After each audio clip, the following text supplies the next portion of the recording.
Okay, I think we're going to go ahead and get started. Welcome to the third episode of the Voices of QLF webinar series.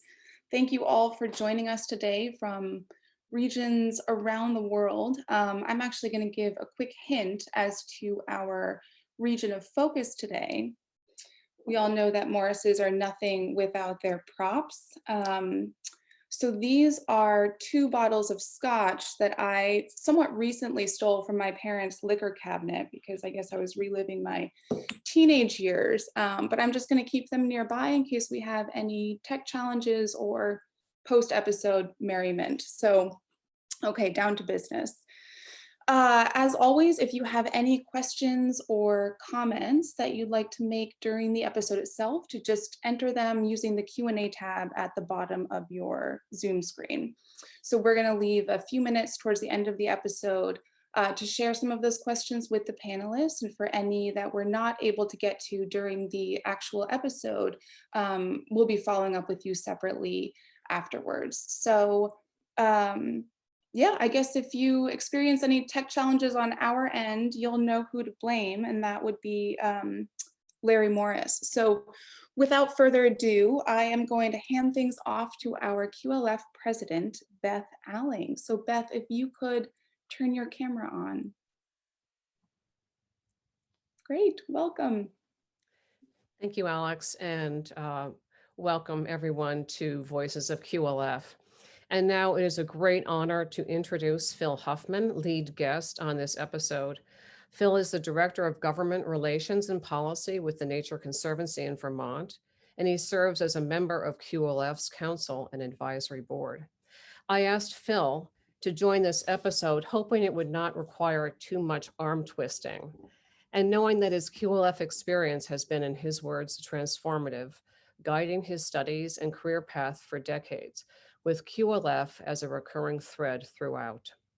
Phil's QLF experience is unique in that it's emblematic of the organization's evolution from regional to global conservation, representing some of the defining moments in QLF's history, which affirm the organization's values, principles, and tenets.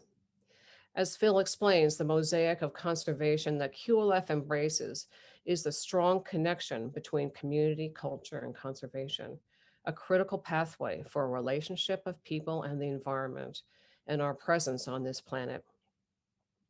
At age 15, Phil participated in QLF's first environmental education program, Living Rivers, in Tabasantac, New Brunswick, Canada, in 1978, returning as a program leader in 1984. Phil attended the first US-UK Youth Conservation Exchange program to the UK in 1985, followed by the reciprocal exchange with young conservation professionals from the UK to North America in 1986, which he directed. As a next step in his career, and over 8 years, Phil worked with the National Park Service and eventually its Conservation Study Institute in partnership with QLF. This long-term partnership continues today. 20 years after the 1986 Conservation Exchange, Phil attended the first QLF Congress in Budapest, Hungary in 2006 with the fellows from the exchange program. As well, he attended the second Congress in Barcelona, Catalonia in 2016. During our first discussion on the Living Rivers program, Phil will be joined by Larry Morris, QLF President Emeritus, who has served with the organization 46 years, 35 as president. For our discussion on the Conservation Exchange and QLF Congress, Phil will be joined by 3 of the UK fellows: Kerry Lothian Dennis, early years practitioner with the Scottish Borders Council; Diane Hewlett Lowry with the Division of Parks and Forestry, New Jersey Department of Environmental Protection; and Sally York, Education Policy Advisor with the Scottish Forestry. We deeply regret that we are not able to have the 4th exchange fellow with us today. That is Lucy Bonner Kirkham, educator and director of geography at Bassaleg School in Newport, Wales. And now it is my great privilege to welcome Phil Huffman, who joins with us from Vermont, and Larry Morris, who joins with us from his QLF office in Massachusetts. Would you both please unmute your audio and video? Thank you very much. Welcome, Phil and Larry. Larry, could you please briefly describe the Living Rivers program for us? Thank you, Beth. And I've never been brief in my life, which is why Alex is at the ready with the hook, if necessary. I had never heard of the Quebec Labrador Foundation before 1975. I hardly, as a good American, knew where the province of New Brunswick was. I don't say that with any pride. It is changed dramatically in the half century since. Uh, I was asked to direct a program in conservation education called Living Rivers. If you want to see the nuts and bolts of that program and some of the others that were associated with it in the beginning, Tom Horn there in the top of the picture on the right, sitting on the railing, and of course, Jim Gaffney and others on that staff. You can go to the website and pull up the first webinar where we devoted some time on this program and also programs in Newfoundland, Ocean Horizons, and the Gray Island School. It was Living Rivers that got QLF launched into the environmental direction that has continued since those early days of the Living Rivers program. So I'm very proud of that. And this combination of community-based conservation, along with some of the educational programs that we have, has continued to this day. And I'm very, very proud of that. And as emeritus here, Beth is having a hard time kicking me out the door. So I better, I think, shut up at this point. But it was the first program that QLF launched in the environmental area. Thank you. That was actually brief. Thank you very much. Phil, could you please share a story that conveys the essence of your experience as a participant and leader of the program? Sure. Before I do, Beth, I guess I want to just begin by thanking you and Larry and all of QLF for the invitation to do this. It's a real joy for me and an honor to be asked to do this. And I also want to thank everybody who's tuning in today for this. There are a lot of old friends and familiar names out there. So it's really great that you all were able to join in. And Beth, as you were saying, QLF has been a thread through my life since I was 15, which is getting to be longer than I care to think about at this point. And as I was thinking about it in the lead up to this, it occurred to me last night, actually, that it's really like QLF is the river running through my life and my career in so many different respects. And it's just been incredibly important to me in so many different ways that I hope will come out in the course of the conversation. As far as Living Rivers, actually, Alex, I wonder if you'd go back to the first slide from Tavis Tech. Yeah, that's a better backdrop. So I ended up the summer that I was 15 in Tavis Tech, New Brunswick, which is a long way from where I grew up in southwestern Connecticut, both in a long way geographically and culturally.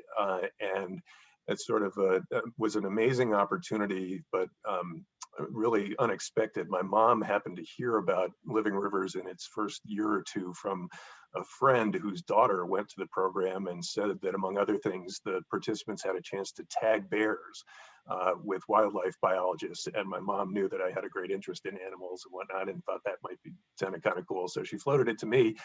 And I was a little skeptical because I'd been to another camp a couple of summers before and had a less than stellar experience, I would say, my first time at sleepaway camp. And so I was a little skeptical about Living Rivers, and going up to New Brunswick, I didn't even know where it was, but I decided to go along. And lo and behold, it turned into a truly transformational experience. And I think, there's such a flood of memories that I have from the 3 weeks that I was there in New Brunswick. It's hard to pick out one. And what I thought is I might just try to paint a picture of how the time and the experience there unfolded. So there were a group of, I don't know, it was maybe 15 or 18 of us teenagers between the ages of 13 and 17 from New England and Maritime Canada, the Atlantic Centers in QLF's home region, brought together from very different backgrounds and whatnot with a staff of 6 who were keeping us in line, but more importantly, opening our eyes to the environment and natural resource management and things like that. And we were based at this place, the Micmac Lodge up on the Tabasintac River, one of the last great remaining Atlantic salmon rivers in the world, actually. And this is a fishing camp that was owned and operated by Clive Wisher, who's in the middle of the second row from the top of this picture. And who was just the key local support person for living rivers. So we were based at this remote camp in the middle of nowhere in the woods, and sort of split our time there, learning from the instructors about the local environment, about everything from freshwater ecology and the life cycle of Atlantic salmon to forest ecology, natural resource management issues, and whatnot. So we were out in the woods, in the river, learning, observing, sharing time together. And then we sort of interspersed through those 3 weeks several field trips all over New Brunswick to an amazing array of sites. We were on kind of these whirlwind tours to state and provincial and national parks, forgive me, Canadian friends, and to a salmon research station, and to places that were involved in natural resource use and extraction, including a nuclear power plant, copper, lead, and zinc mine, a hydro dam, a coal-fired generating plant. It was amazing. And in the course of that time, we had a chance to meet with people who worked for all of those different places and organizations and hear from them about the issues that they were confronting. And it was just an incredible exposure to the array of environmental and natural resource issues in the area. And for me, I had a lifelong passion for the outdoors and wildlife and nature. But this really was the first time that I had an inkling that there were all these different organizations and incredible people working on these sorts of resources and issues, and that there might be a career to be made out of it. So it was really quite a transformational experience for me, and really was a pivot point towards the future and everything that I've done since. Wonderful. Thank you so much. And what experiences, Phil, with the Living Rivers program influenced your decision to continue working with QLF? Well, as I say, it really opened my eyes to so many things about the world of conservation and natural resource management. And it ended up leading me to decide to go ahead and study environmental studies while I was in college at Middlebury College here in Vermont. And as I was going through that, and the experience at Tabasintac that summer of '78 was really strong in my mind. And during my senior year, I thought it might be a terrific thing to do, to go back to Tabasintac and bring things full circle and be an instructor. So I applied for one of QLF's internships, and their longtime intern coordinator, John Monroe, who I think is the third from the left on the screen here in the back row, decided to take a chance on me, I would say. And so I had a chance to be a part of a 6-person staff that was shipped off to Tabasintac for the summer of '84. And the 6 of us are in this photo in Ipswich at the beginning of the summer, along with other interns and the longtime staff of QLF, a number of familiar faces here, not just Larry's, but also Tom Horn and Darth Thalman, Bob Bryan, obviously second from the left, most founder of QLF and such a guiding light for all of us for so long.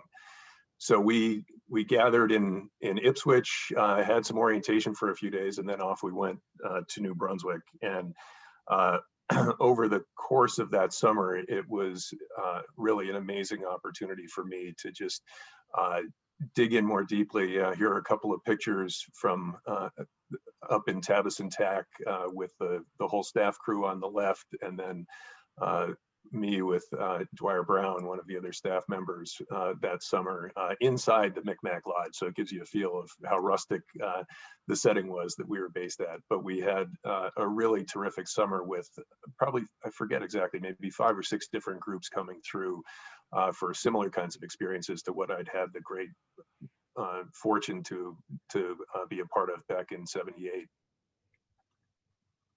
Wonderful. And what was the local perception of you as a CFA, a come from away? Yeah, it's interesting. I was reflecting on this, and I think, so in my 2 times up in Tapas and Tack, when I was 15, I didn't have a sense of that really at all. But I was 15 and probably just oblivious to things. I was mostly focused on the dynamic within the group, which included people from, sort of all around the region, as I mentioned, and the staff. When I went back in '84 and had a chance to immerse more deeply in the area over the course of the whole summer, had a chance to interact much more closely with folks from the community there. And I was really struck, as I said before, they're very different geographically and culturally and whatnot from my upbringing in Connecticut, but they were all warm and gracious, and folks like Clive, who I mentioned before, and the McEachern family, others up there who were integrally tied with QLF for a long time. And they made it very comfortable, I would say, for those of us from elsewhere to be up there, live and work in the area. And I think it's all really a reflection of the way, QLF's DNA, I would say, of being respectful and very open to people of different backgrounds and different cultures and things like that, really intent on engaging in an authentic way with people in their local setting and recognizing the importance of community and the local perspective, and not trying to sort of impose something from afar. Great, great. And Larry, would you like to comment on QLF's work as a CFA over your 46 years here? Well, I'm not sure, Beth, how you want me to proceed with that answer, because I would be here at 5 o'clock this afternoon, East Coast time, continuing with that, with my response. Yeah, I know. That's what I'm trying to avoid. Everything was new for me. And so the idea of hiring the right interns, they thought we knew what we were doing. That was the older by a few years than they were, when in fact we really didn't have a clue what we were doing. And we were kind of going by feel in a new geography and in new communities. And as you say, Beth, as a CFA or a come from away, which we always were, I think instinct kicks in, and personality. And you learn, as I said in the first webinar, the meaning of humility in every sense of the word, and also the importance, which I do not demonstrate very well, of listening. I loved it. I loved it because I was surrounded by Phil Huffmans. I was surrounded by the Kath Blanchards, and certainly at Living Rivers, the Tom Horns and Jim Gaffneys and others. I was in my element, as I found out, and I kind of didn't know what that element was going to be in my life. So the idea that we were all kind of feeling our way together in a location in a part of the world that I immediately fell in love with is what sort of, what am I really telling you? I'm telling you that the whole thing was selfish. I kind of loved what I was doing, so I found ways to keep doing it. Anyway, so that's kind of the answer that you probably didn't want. No, that was great. Thank you very much. Now we'll move on to the second part of the episode, and we'll have a discussion on the Youth Conservation Exchange Program. At this time, I'd like our new guests to unmute their audio and video, and we are joined by Carrie, Diane, and Sally. Great. Welcome all. Wonderful to have you here. First, Phil, could you describe the US-UK Youth Conservation Exchange Program for us? Sure. So as you know, Beth mentioned in the introduction, I had the opportunity, great fortune to be involved in both ends of the US-UK Youth Conservation Exchange. First in '85, going over to the UK as part of a group of 7 or 8 young North Americans from the home region again of QLF. And then in '86, having an opportunity, being invited by QLF to lead the reciprocal end of the exchange with a group from Great Britain.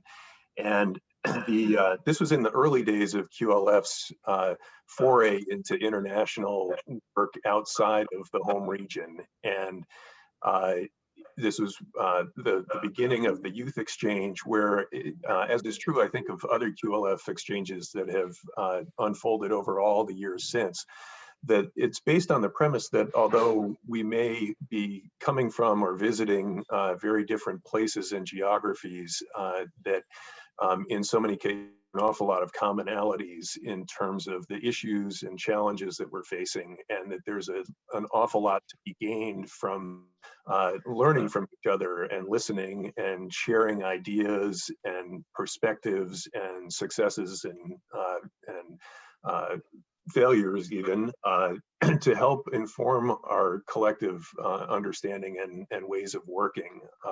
And I think, you know, there's another dimension to it that was really powerful for me as well, which is just the on both ends of the exchange was the excitement of being a part of an international experience and of a group that was interacting with people from other places and learning about their homes and the ways in which they work. So in each case of the exchange on both sides of the Atlantic, over the course of 6 or 7 weeks, the groups would sort of have a home base. For us in the US on the first leg in '85, it was in Ipswich, and we'd go out on trips all around the Atlantic region to different organizations again, and non-governmental organizations, government, and whatnot. And so, sorry, this is '86 in the US. In the UK, we did the same thing, traveling all over England, Scotland, and Wales on these whirlwind tours, but meeting with an incredible array of people and organizations and hearing about their work. The focus in both of these years was on environmental education.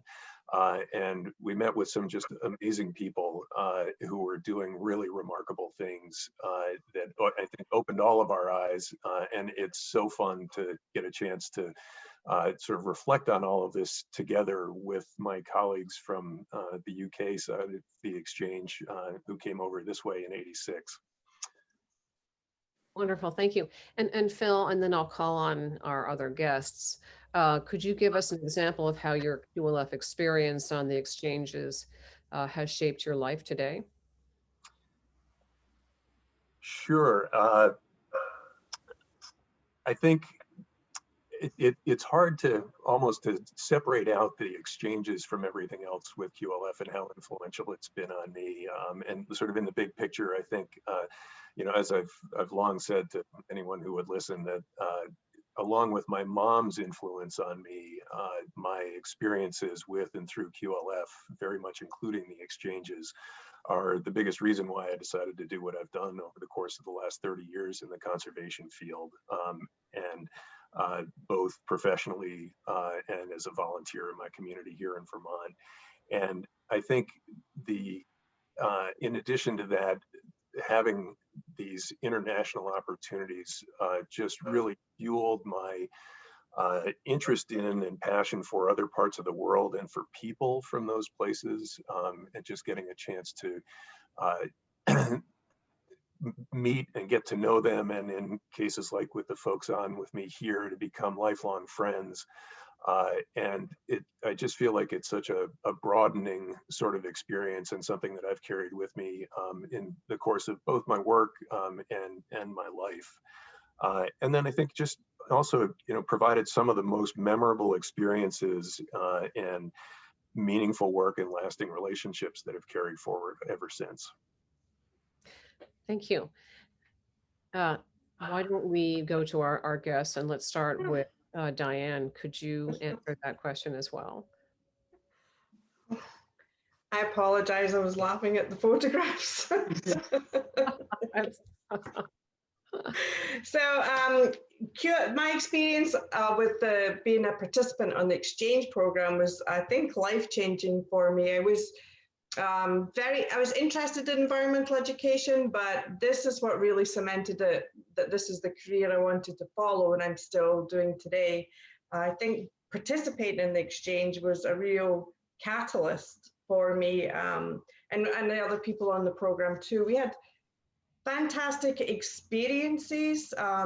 Phil was an awesome leader. He filled us in on what was coming up ahead, got us ready for important meetings. We were meeting with very important people from like Massachusetts Audubon, the National Park Service, Living Rivers programs, Nature Conservancy programs, and we were also doing field work like blazing the Appalachian Trail. So we had a huge range of experiences. But I think that 7 weeks that we spent there, for me, it gave me the confidence to pursue the next step, which was coming back to the States to study a graduate program in New Jersey. So I would say my experience on the youth exchange program was definitely life-changing and a catalyst for things that came in the future in my career.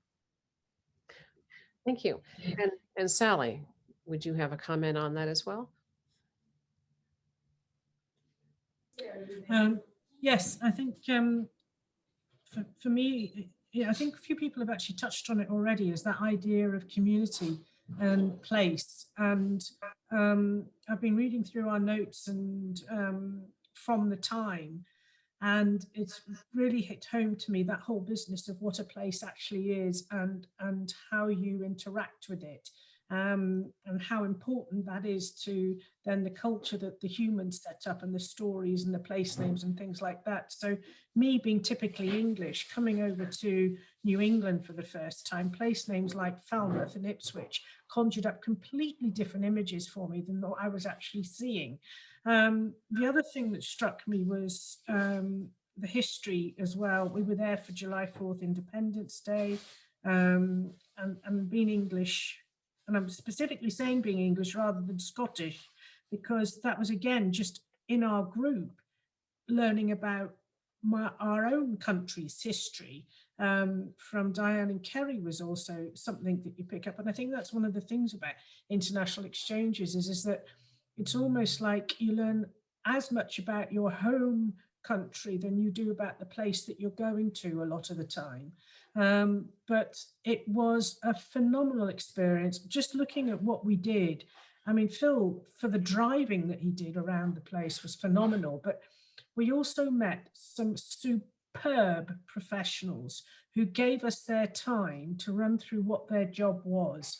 And we were exposed to new techniques and methodologies that were in place. There were American technologies and methodologies for environmental education conservation, but I know I brought back a lot and had to adjust to the sort of English British culture to use in my own work and teaching, and I did that. And it has sat with me all the time, 34 years. Yeah. Thank you. And Carrie, would you like to make a comment? Thank you. Really echoing what others have said before, but lifelong friendships. We've been lucky enough to keep in touch and meet up regularly, so that's been fantastic. And professionally, being exposed to particularly humorous and lively and energetic interpretation. Mr. and Mrs. Fish spring to mind. The programs that we saw throughout the time when we were touring around were just phenomenal, and it wasn't something that was very big in Britain when we undertook the thing. It's more so now than it had been, but the use of humor and crab costumes, maybe, it all seemed very informative. And things that we've been able to use since we came back. Would any of you like to share a story with a lasting impression from the exchange program with us?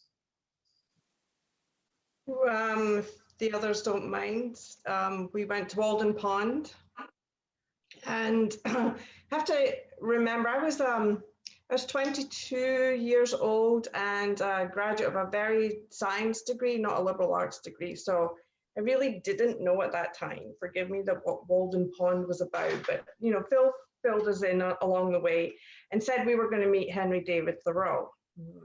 Really? Who's that? So we got to Walden Pond, and we indeed met with Henry David Thoreau.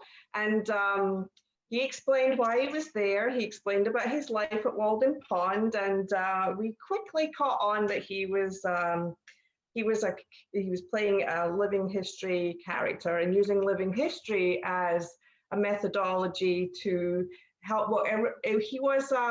David Bartow, I think it was his name, and he was an English teacher, a local English teacher, and he used becoming Henry David Thoreau. He didn't just play Henry David Thoreau, he became Henry David Thoreau with his students. I think he just walked into the classroom one day in full period costume and started talking to them like he was Henry David Thoreau. I mean, this is 34 years ago, and it is still, it made a huge impression on me at the time. And once we clicked what was going on, we asked some very serious questions about his life there and his works and his writings, but then we also asked some not so serious questions about why did he not get married? Did you get married? And where are you buried? Okay. So mindful of time, I'm going to move on. Thank you to the next question to Phil. In today's hyper-connected world, are these place-based experiences still meaningful, and do they still have value? I certainly think so. I mean, they certainly do for me, and just with the what I've learned and what I've had an opportunity to experience, and the friendships and connections that I've made through all of them. But I think also in the bigger picture, that community is so central to so many things in the modern world, and that it's absolutely critical to be sustaining efforts that are helping to bolster our communities and to recognize and embrace the community role, the sort of central role that communities have in figuring out a sustainable path forward with our environment and our natural resources and whatnot. So I think absolutely that you know, we won't be able to get where we need to go without maintaining a strong community-based focus, and with a deep, really using that as a starting point, and having a deep respect for that, and looking for ways to help to support that work, but not to be dictating what's happening at the local level. Thank you. Sally, Diane, Carrie, would you like to comment on that, or not Phil's comment, but the place-based experiences and how meaningful they are and have been in our lives? Well, I would, I mean, certainly from that experience, plus then what's been added on over my life as well, is there's no doubt about it. I think there is room. It's the way that we are. We you know, how we connect to a place, and if you connect to it with the human community, but also in a way in which you can understand the local biodiversity and the geology, how it's all being built up from there and how that's influenced the human interaction. For me, it kind of sums up some of the stuff that QLF have been doing throughout its whole life. I think there is definitely room for it, possibly room for more of it, to be honest. It's certainly something that I'm working through with the work that I've been doing with the state forestry in Scotland for the last 30 years. So, yeah. I'd agree. I think it's really important. I think both the 86 experience and then being involved with the exchange in 89 and the first Congress, the time in that you're learning in sessions is very important, and you learn a lot. But equally important is the downtime when you're discussing things with other participants, debating how it's relevant to whatever you're doing, wherever you are. But also getting to know those people as individuals and seeing their point of view about things that are being undertaken in different regions, different parts of the world. And I don't think you can ever do that without that face-to-face interface. The Zoom is wonderful, and we've relied on it heavily this year. But I think without the face-to-face and the relationships, we would never have built up in the same way without that. And to add to that, totally agree with everybody, but the relationships builds those connections for the future. And there have been people that I've got in touch with through the exchange that I've brought into presentations and conferences and stuff in my professional life. And then just having these personal friendships and knowing, just knowing that we can have a dialogue across boundaries, across international boundaries, and within the states, across state boundaries, to try and solve some common problems. We reach out to the people that we've had those connections with. Thank you. And Phil, before we have a discussion on the Congress with all of us, could you tell us briefly about your work with the National Park Service? Sure. Yeah, so this is really, I'll keep it brief, but sort of bridge over the 20 years or so after the exchanges and leading up to the first QLF International Congress in 2006. So I had an opportunity starting in 1987 to work for the National Park Service, and coming back to the theme of QLF being the river that runs through my life.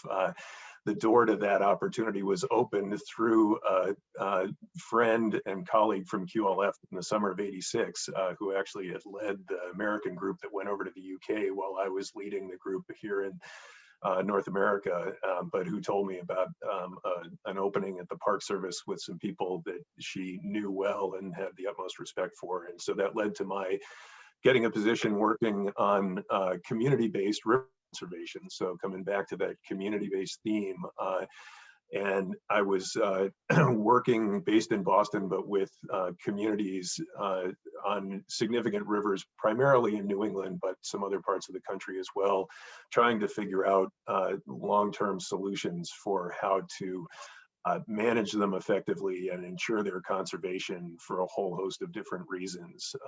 So I did that from '87 to '95, and during that time maintained really close connections with QLF and had an opportunity to participate in dialogues with several different international exchange groups that came through Ipswich. And this is a picture here, a couple of pictures from one of those.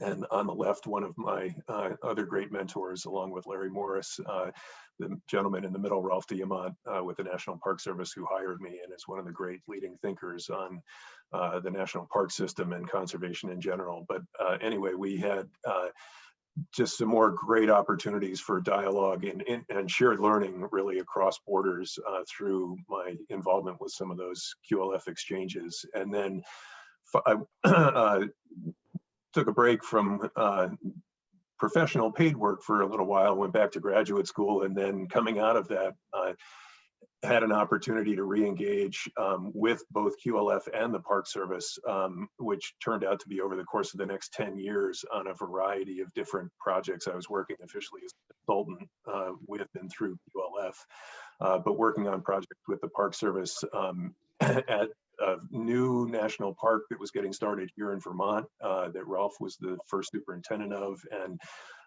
a national and really global institute that was based at the park, led by Ralph's wife, Nora Mitchell, another longtime QLF ally and colleague, and then engaging in a whole host of other projects with QLF and NPS in different parts of the country on large landscape scale and place-based conservation. And it all, I think, is a reflection, the sort of my story of this, but it all is, more importantly, I think, a reflection of the evolution over the course of that period from the mid-'80s to the into the 2000s of QLF, evolving into a truly global organization, and also engaging in some more of the new emerging realms of conservation, from community-based conservation to large landscape scale conservation, and as had been true from the beginning, really this at the intersection of nature and people and culture and community. So it was a great opportunity to continue the relationship with QLF and be involved in a whole host of important projects around the country. That's a great segue to our third and final section on the Congress in 2006 in Budapest. And this was the first Congress, and we brought together 200 alumni from 34 countries. It was certainly a very important time for many of us, I would say most of us. Now, Larry Morris, could you please unmute your audio and video and return to this discussion? And could you first make a comment on the Congress and what it meant to you in your career, your time here at QLF? Yeah, I truly enjoy, as certainly staff knows, and friends that are watching, how much I like taking credit for other people's ideas.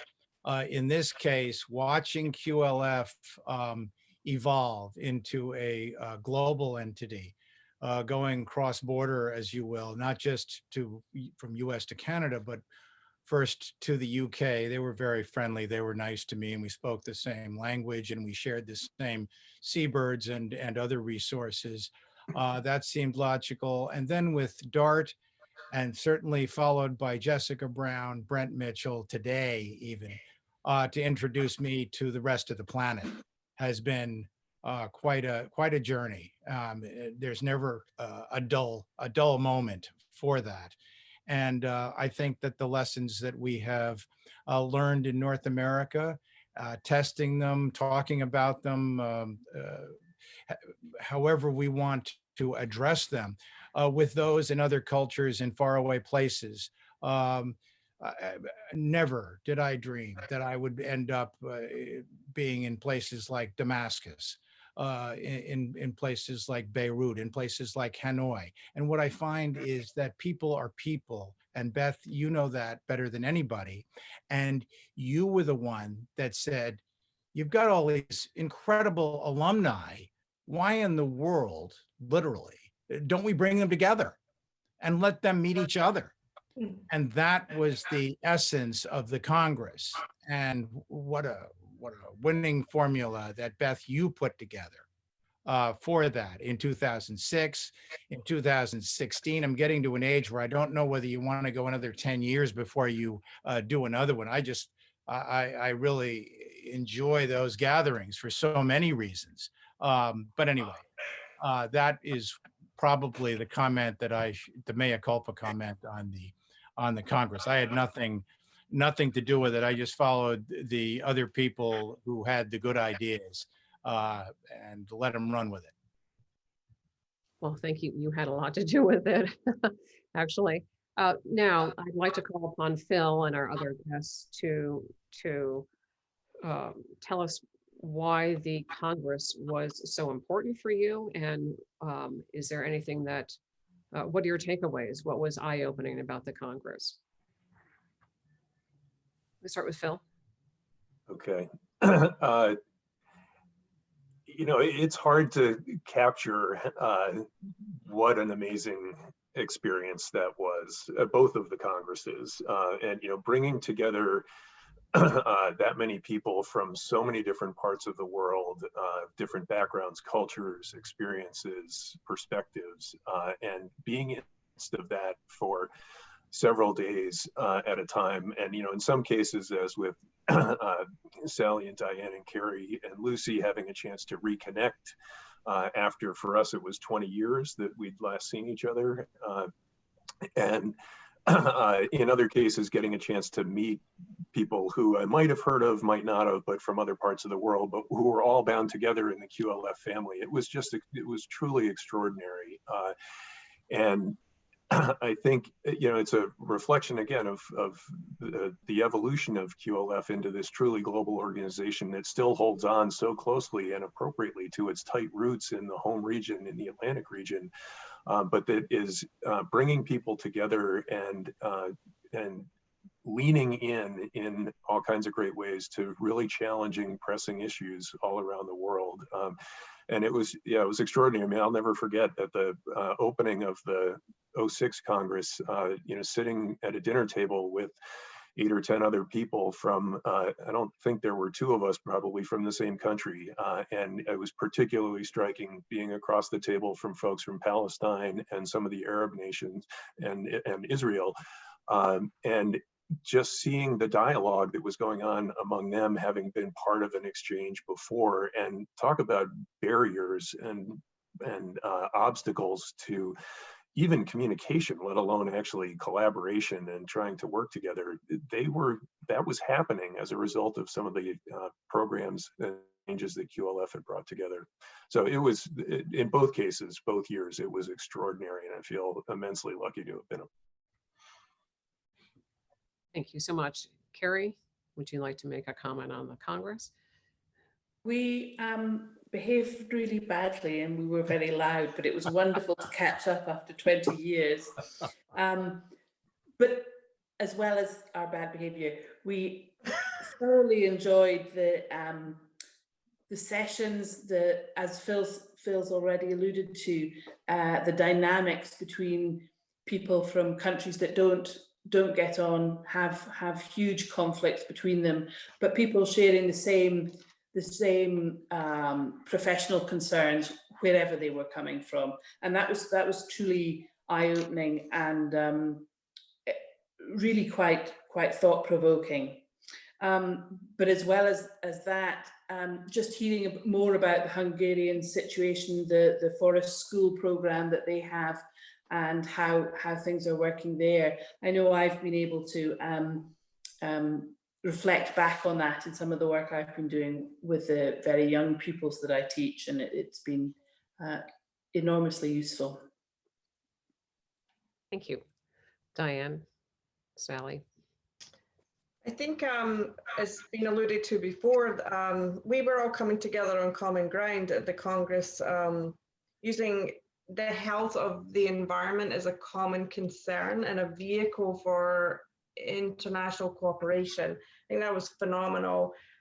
Sharing all these ideas and resources, and again, I think they're still being shared across borders today. And it was a lasting impact on me, talking just off. We were in workshops with people from all over the world, like Phil had said, but then also the bus trips getting between places, we got to have more intimate conversations with people to understand the perspective from their countries. We had a very interesting conversation with a man from Palestine, I think his name was Ibrahim, and he was telling us about the Palestine Wildlife Society, and it just struck me as amazing that no matter what kind of conflict the countries were in, there's still people caring for wildlife, still people wanting the conservation, still people fighting for clean environments. And that was, very eye-opening. Thank you. And Sally. Yeah, well, just to echo what everyone else has said, I think that whole gathering was extraordinary to get everyone together like that. But it opened my eyes to the work of QLF and how it has expanded in the 20 years that we'd been engaged in 1986. And, as Phil said, taken all those kinds of lessons that they'd learned in that sort of relationship in on the Atlantic coast, and transferred that and expanded that experience around in many other different parts of the world. So hats off to QLF for doing that. I think from a personal angle, as Kerry said about the forest school, Lucy and I just kind of started that sort of thing in Scotland, and we had a very, everyone said, those personal discussions. And all four of us, when we get together, we have lovely conversations, but sometimes they can get very deep. And sometimes there's a bit of conflict as we're trying to iron out things. And what we did learn from Diane was about Richard Louv book, Last Child in the Woods. And that hadn't hit Britain Shore there, but Lucy and I were working on this whole idea of forest school, locally based learning on a regular basis. And he comes out with this book, I think in 2005 in the States.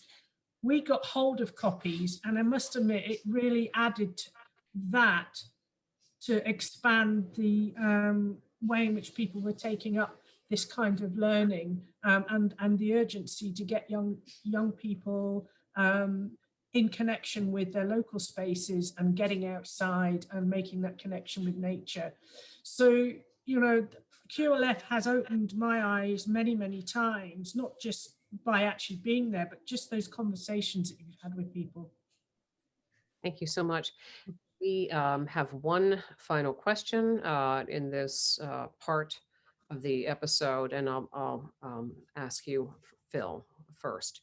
In a world defined by global pandemics and climate change, what role can the worldwide conservation community play, and what hope can we offer?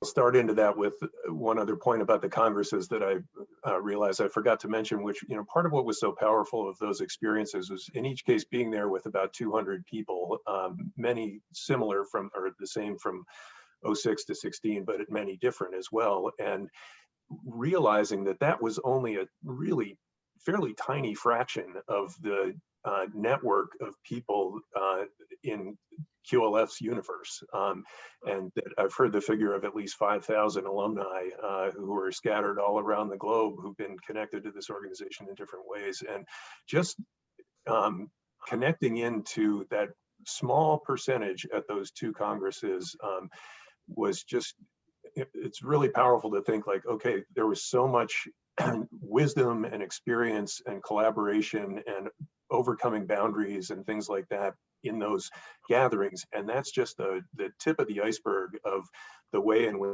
QLF has shown up in the world and the impact that it's had. And I think so, getting to your question just now, Beth, I think, you know, the conservation and environmental community globally has a huge role to play and a responsibility to help humanity confront the challenges that are in front of us. And I think whether it's the pandemic or climate change or species biodiversity loss, fragmentation of habitat, things like that, and also just about getting beyond the divisiveness that's so prevalent here in the US at least, and I don't know if it's, you know, to the same degree in other places, but I think that the community of people who are all connected to this organization in different ways have a huge role to play, and the ability to make a really meaningful impact on some of these global challenges going forward. It's like, it's more important now than ever what this organization's all about. Thank you. That's wonderful. And I'm very mindful of the time. I think we should now start with some Q&A, and I'll turn this over to Alex Morris. Great. Well, I thank you all for your contributions. It was a really, really interesting discussion, and I am excited to share the first question from Lucy Kirkham, who I think is represented here in this photograph with Diane. So Lucy has written in, and she says, in 2021, it will be 35 years since you directed our youth conservation exchange, where we visited 30 US and Canadian environmental organizations. If you were organizing a similar tour for young professionals next year, which project would you view as the most important to revisit, or what new organization would you add to the list? I take it. Wow. That's a great question, Lucy. You know, I think that in many respects, I wouldn't change a lot. And I think it's a credit to the formula that QLF figured out pretty well early on. And that I think getting exposure to a broad range of organizations and people like we did is really critical. I think, I'd be remiss in not saying that one addition I would make is maybe a little bit more attention to the work that the Nature Conservancy is engaged in different parts of New England and even across the border. And there's so many different elements of work that we're a part of in collaboration with so many partners. Sort of nothing that we do is on our own, really. And that's out of necessity and practicality, I think. There's some terrific work on large landscape scale conservation going on in this region that spans the border between the US and Canada, that's about sustaining a connected landscape for nature and for people. So that might be one that I would highlight as a neat learning opportunity that has relevance to a lot of other parts of the world.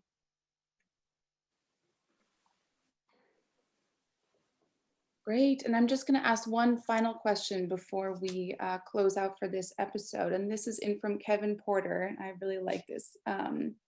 It's how did QLF make the initial connections with those in the UK to create this exchange program? This was, after all, a time before the internet and today's social networking. Perhaps Larry might be able to, but I was going to mention John Smythe. And That's right. yeah, go for it, Larry.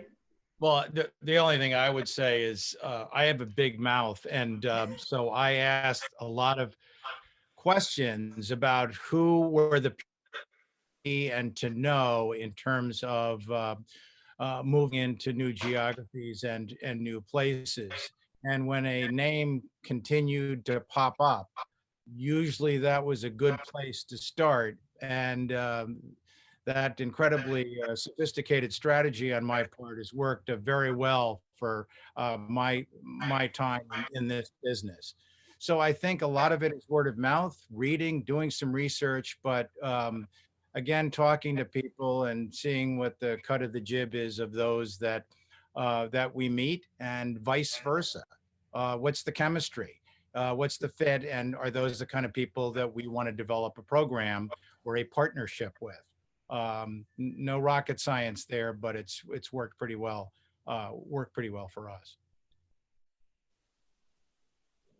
Great. And I think speaks to the, I think as someone was saying, there's really no substituting for that in-person human connection, even when we are so reliant on Zoom and the internet, and especially these days. So I think it kind of all stems from that. So with that, I'm going to hand it back over to Beth. I think everyone can turn, or sorry, do we have one last comment from the peanut gallery?